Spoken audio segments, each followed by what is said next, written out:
Pinagluluto na naman mga katigas. Luto na naman tayo. Tara! Luto na naman si katigas. Yan, luto na tayo ng lagyan na natin yan. Tanglad, bawang, sibuyas, luya. Ayan. So, lagyan natin itong yan.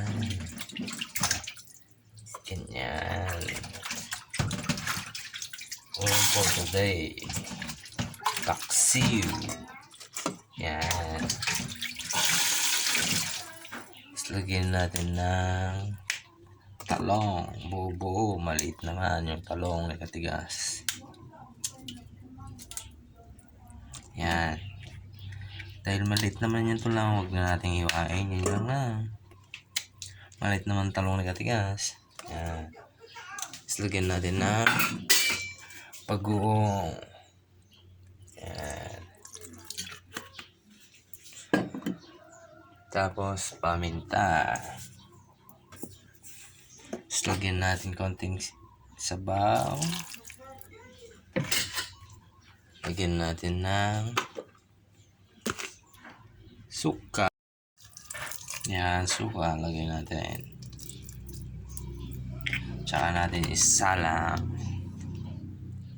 Yun. Kumukulo na ang ating paksiw ni katigas.